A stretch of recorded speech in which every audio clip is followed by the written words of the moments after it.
Welcome to The Eighth Voice, where we go behind the story and beyond the spotlight. I'm Steve George Makris. I'm glad you're here. Today I'm sitting with Johnny Di Francesco, a man who took one humble tradition and turned it into a lifelong obsession, a global standard, and a deeply personal story of craft, culture and fire. Johnny, when life turned up the heat, what cracked first? Your discipline, your body or your mind?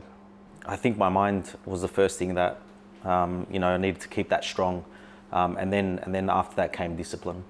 I think we put our bodies as chefs at last, so it was definitely mind, discipline, and then the body. Where were you born? Tell us a little bit about your upbringing. Yeah, so I was born in Melbourne, a humble suburb when I grew up in Brunswick, and it was a great upbringing. I mean, Brunswick taught me a lot of things. Brunswick taught me how to be resilient. It taught me culture. It taught me a lot of things. What was your earliest memory of home? I think, always being around the table and dining with the family and just, really enjoying the simple things of life. And that's the way I've been brought up, and that's the way I continue my career. So food was a predominant factor in growing up at home. That was a major thing, obviously coming from an Italian background, yeah. European, it's all around the table and food. Definitely. Was there a single moment in life when you would devote your life to pizza, or did it just happen? I think it happened when I was around 19 years old. I mean, I started in the industry when I was 12, but pizza wasn't my choice of career at the time.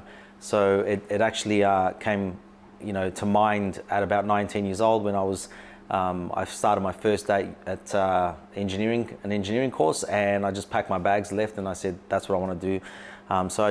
My career started from there. When you were crowned the world's best, was that a rival for you or the beginning of pressure? No, that was the beginning of pressure. Being crowned, I get asked all the time, what does it feel to be the best in the world? And I always say, I'm not the best in the world. I was just the best on the day. There was 600 other amazing competitors, and I just happened to be the best on that day. And for me, the biggest pleasure is that I put Australia on the map at that point. You've built a global brand, and basically, what makes you the proudest of that achievement? Look, to be honest with you, firstly, it was a personal,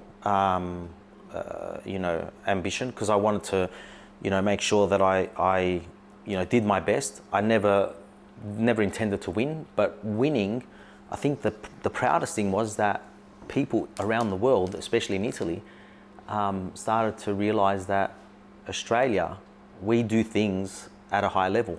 To the point where, and a lot of people don't know this, there was a question on a popular game show in Italy, and it was asked, who is the world champion of, who won the world championship in 2014, et cetera, et cetera. Was it Italy? Was it, I can't remember if it was France or Australia, and everyone picked Italy.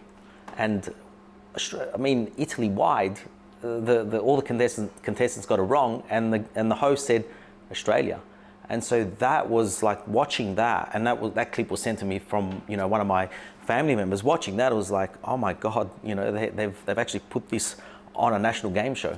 Amazing. I mean, it's you really have made Australia proud. But I get what you're saying. Like it could be overwhelming watching this and thinking, how can they get it wrong? It's like, yeah, I get it.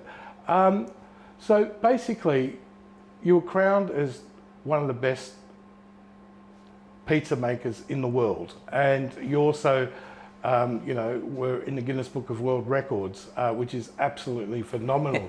But one thing that most viewers probably don't know is that although pizza is your number one core, you're an amazing chef in every other area of Italian cooking.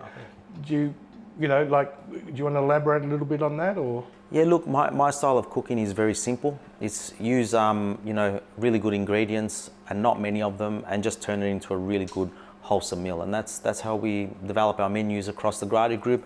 That's how I cook at home. That's how my wife cooks at home. So everything we do is based around highest quality and do very little to it.